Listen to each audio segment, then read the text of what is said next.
Hey, what's up everybody? In this video, I will be showing you how to get more gold coins and how to mine more gold coins.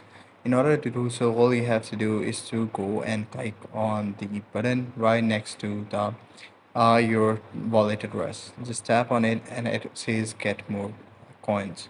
So here you see that there are different challenges and there are different challenges based on daily basis.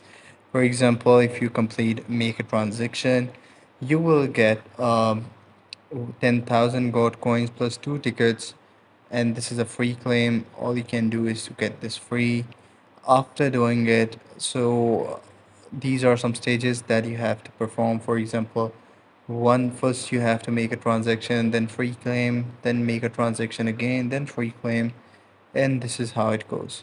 So this is one way to earn more coins. The other way is by completing the missions. So once you go and go to the mission section, you will see a lot of missions. It's pretty easy. Just all you have to do is to go react to this post on the Telegram, then react to this post on X, react to this post on Twitter, Telegram. These are these sort of tasks. So these are pretty easy. All you will get is 500 gold coins, depending upon the task. So some tasks even offer you 3,000, 1,000, and 1,000. So that's how you can earn more. I hope you find this video helpful. If you do, please consider subscribing to the channel. Take care. Bye bye.